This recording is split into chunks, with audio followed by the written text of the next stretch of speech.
Why should you upgrade to an Energy Star certified heat pump dryer? Well, if you want to get technical, let's look at the innovative way it saves energy.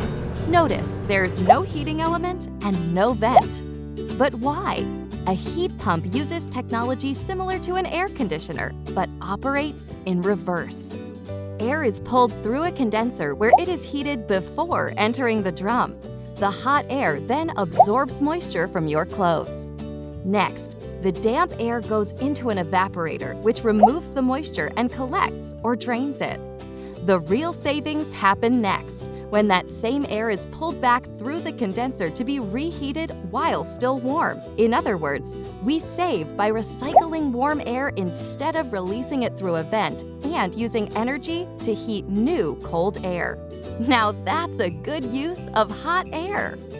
So remember, while on the outside this dryer may look the same as other dryers, it is special because the heat pump technology on the inside uses 50% less energy, and that's 100% great for us and the environment. Find your Energy Star certified heat pump dryer. EnergyStar.gov/HP dryer.